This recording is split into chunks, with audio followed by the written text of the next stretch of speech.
past, the kid had violent tendencies and got into fights. By the way, you were 100% right. Wait a minute. While here at Centennial, students shocked about what happened, that one of their classmates could be charged with such a serious offense. One girl that we spoke with knew Anthony pretty well, that she says, and told us this. I'm in shock because it's like, I wouldn't expect that from him. I only know him fighting and stuff, like, you know, but to take someone's life is just like a different level. Hey everybody, welcome back to the channel. It's Crow, and I want to talk to you today about the Karmelo Anthony situation. For those of you who are completely unaware, Karmelo Anthony is a 17-year-old boy who is responsible for the murder of another 17-year-old boy named Austin Metcalf. And there's been a lot of controversy around this situation because when the story broke, what we were told was Karmelo Anthony had attended this track meet. He went to the wrong team's tent. Austin Metcalf, who was, you know, with the correct team, asked him to leave. Apparently, Karmelo didn't want to leave, so instead he reached into his bag. He told he told his victim, you know, put your hands on me and see what happens. And when Anthony did grab him to remove him from the tent, Karmelo reaches into the bag and pulls out a knife and just stabs him in the heart, then runs away. So that was the original story. Then after that story came out, there were a bunch of anonymous social media posts, and I have one of them. It's actually in this thread because the person didn't realize it had already been pretty thoroughly debunked. But a bunch of anonymous social media posts came out claiming that Karmelo was actually a victim. He was being bullied. They were threatening to beat him up. They were going to give him a beat down. One of the posts claimed that there was a whole video proving that this was a situation. A bunch of black radicals, black extremists came out and basically just went all in on Karmelo being an innocent little victim. He'd never done anything wrong. It was the evil white people that were doing this to him. And well, unfortunately, now we actually do have the full arrest report, and we can see that, well, we already knew that the social media posts were fake. We knew that there were a bunch of them, but now we can clearly see that it was all false, that the original story that came out was true. There's still a lot of coping going on. Don't get me wrong, there's a ton of coping, but let's jump into it. So I have two different individuals, one who's on the wrong side, one who is on the right side, but I want you to just go through their perspectives. Obviously, I will put a link to this thread so you can go through the full report yourself. I'm telling you right now, the original story of how this went down, none of that has changed. But this person is in full defense of Karmelo Anthony, went through the report, highlighted the parts that they thought made Karmelo Anthony look the best. And I'm just going to read the highlighted portion, and then I'm going to show you the other person's opinion who's on the right side of things, and I'm going to show you Texas's stance when it comes to lethal force and self-defense, because, you know, you could Google this stuff. It's actually really easy to find out what the circumstances where you're allowed to pull a knife and stab somebody in the heart are. Surprisingly, I know you think that the state wouldn't be very clear about something that specific, but apparently they very much are. So this is from the perspective of the police officer. I gave the suspect instructions to keep his hands up in the air. During this time, the suspect said verbally out loud, "I was protecting myself." It should be noted that I had not questioned him about the incident when he made that comment. I asked him if he had any weapons, and he said no. I patted him down for weapons while we were walking along the fence, and I did not locate any on his person. And just a quick side note, this is because Anthony apparently took Karmelo Anthony, whatever you want to call him. He took the knife after he ran away, and he tried to get rid of it. He threw it into a bush or something, and it was recovered later. The suspect also said he put his hands on me. While the suspect sat on the ground, I advised that I had the alleged suspect. The suspect then responds and says, "I'm not alleged, I did it." It should also be noted that the suspect asked me, "Is he going to be okay?" while he was in the back seat. I then identified the suspect. He provided his name and date of birth verbally as Karmelo Anthony, with a date of birth, blah, blah, which I ran through the FPD dispatch. And that's it for that one. The next one, I think this goes into the statement by the witness. I'll zoom in on that one. Don't worry. While I was walking towards the visitors' bleachers, I was approached by a witness who identified himself as blank, began telling me what happened. I asked him where the stabbing occurred. Where the witness stated the stabbing occurred and gave him the crime scene tape,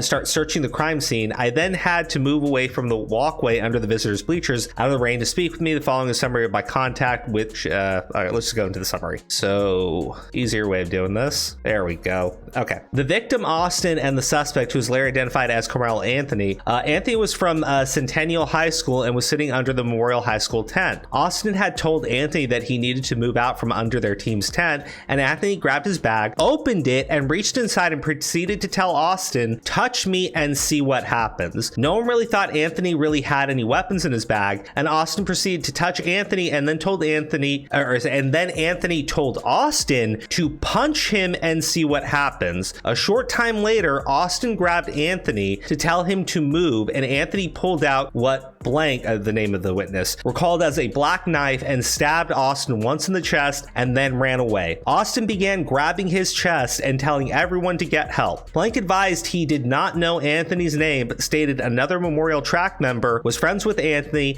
and he could identify Anthony. Blank described Anthony as black male, skinny, and possibly a goatee, yada yada. We know the suspect. We know that part's correct. Okay, so this person is a supporter of Karmelo Anthony. Read this. This is the part that they cherry picked too. According to them, this is proof that he was just defending himself. I'm sorry, but like absolutely not. Anyways, let's look at the other guy's opinion. Police report of Karmelo Anthony, it's spelled with C, has been released, and it happened as expected. Was in another school's tent, asked to leave politely, refused to leave belligerently, and then when they tried to move him, stabbed boy in the heart and ran away like a little coward. Either way, like, yeah, is he being very harsh when he talks about Anthony? Yeah, but he's 100% correct here.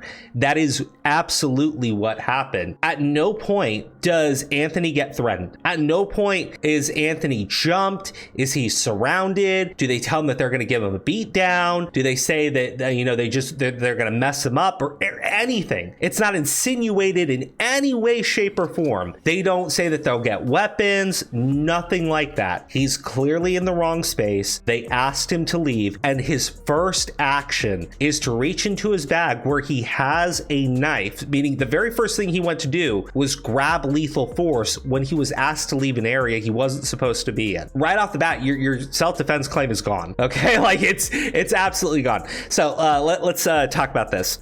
Texas lethal force self-defense. So I was like, this is a very brief explanation of it, but Texas law gives people the right to defend themselves, others in harm's way, their possessions, and their private spaces, homes, office, and workplace. People can sometimes use deadly force when they consider it reasonable in response to crimes like sexual assault, robbery, or murder. Now that's from sharpcriminalattorney.com.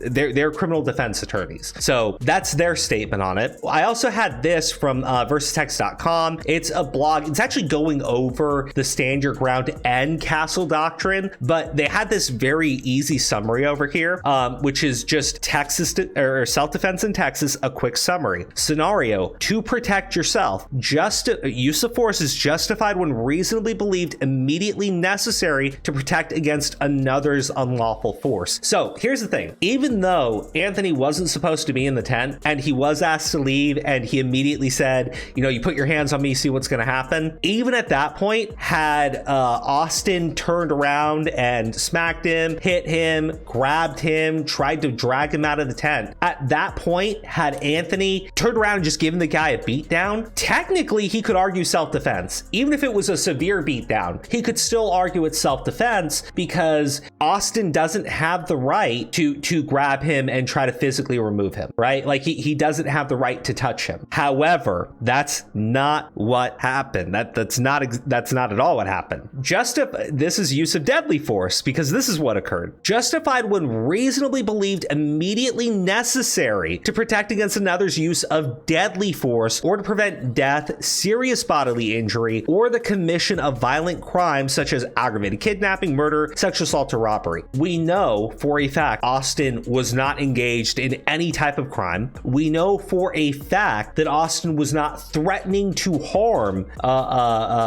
Karmelo Anthony in any way. He was simply asking him to leave the area. Even if we went with the most extreme example, right, that Austin Metcalf was like, he was going to drag him out of the tent by force, that's still not deadly force. That's still not serious harm to you. That's not even close to it. And as far as every single witness is saying, that is all that Karmelo Anthony was aware of, that Austin wanted him to leave the tent and he knew he wasn't supposed to be in the tent. So again, these arguments of like the use of deadly force is okay, that this is clear-cut self-defense, it is absolutely not. In fact, you know, just as somebody who grew up in the city, when someone says, put your hands on me and see what happens when you're asking them to do something, like leave an area they're not supposed to be in, you're instigating. Like you are absolutely instigating. I know that that's what you're doing, okay? The people on the other side of this issue might want to lie through their crooked teeth, which is all they've been doing. Like, again, from the very beginning, the first thing these people did was start lying. So for those of you unaware, this was a false autopsy report that came out that claimed that he was high on Molly, that he went to this event and he's just a drug addict. They released a false autopsy report. The police chief had to actually issue out a statement about this. The next thing they did was issue out fake photos claiming to be from Austin, showing a picture of a gun in somebody's hand, stating that they're going to go shoot a bunch of black people. And it's like, that was not at all from Austin. It's some other photo that got posted 4 years ago on Reddit. But they claimed Austin had just made this post, right? So they tried to smear this kid as a white supremacist who wanted to, you know, murder black people, as a drug addict, okay? These people, the very first thing they did was lie. They made up a whole false story that Anthony was being bullied and that he was getting jumped. That was a lie. They claimed that the victim was a drug addict. That was a lie. They claimed the victim was a white supremacist out there looking to kill black people. That was a lie. These people have done nothing since hearing about this story other than lie repeatedly. And I can't even use the argument, well, they're not lying, you know, they fell for somebody else's lie. And to be honest with you, I blame Austin motherfucking parents for not teaching him not to bully and mistreat people just because they skin color. Okay? We wouldn't even be having this conversation if y'all didn't push that white privilege shit on your son. And you clearly see that they've been bothering that boy for him to be walking around with a pocket knife. They had to been bullying him, and he was tired of that shit. People get tired of being bullied. You think kids just walk around with pocket knives for nothing? No, he was tired of Austin and fucking with him. No, absolutely not. I'm just done with this. You can't be that stupid that you fell for every single false story as it came out. In fact, this person was posting this today. This got debunked 3 days ago. I think this got debunked the minute it was posted, which was before 3 days ago. Now, I somewhat understand where their anger comes from, because these people really have no concept of what self-defense is, right? There's a whole video of everything that happened with Rittenhouse. We don't have witness statements. We have it on video. What happened with Rittenhouse is the most clear-cut case of self-defense ever seen or recorded in human history. And they did everything they could to screw Kyle Rittenhouse. Like, I don't know if people remember watching the trial, the stuff that the prosecution was doing, the stuff that they were trying to get away with. But these people sat through all of that, and they still think Rittenhouse is just a cold-blooded killer, and they actually think he was murdering black people too. So they look at the Rittenhouse situation, which they're still angry about, they're still mad about, they still can't understand how that was self-defense, and then they say, okay, well, that means Karmelo Anthony taking a knife to a track meet and immediately pulling out to stab somebody in the chest because he doesn't like the fact that he's being asked to leave an area he's not supposed to be in. And they say these are the same things. This is beyond race baiting. Like, this is pure unadulterated hatred. Like, it absolutely is. You have to be the most hateful, bigoted, racist person to actually try to claim that what Karmelo Anthony did was justified. I mean, because again, a very simple look at Texas and how they justify the use of deadly force would show any of these people that it is absolutely not self-defense. But they won't even do that. They won't even do that. Instead, they lie and they lie and they lie. Austin Metcalf got exactly what he deserved. And they help a literal murderer raise close to $300,000, all based on just lying repeatedly over and over and over again. It will not shock me if there's more lies that these idiots put out, because the people that donate this money, they don't give a shit what the truth is.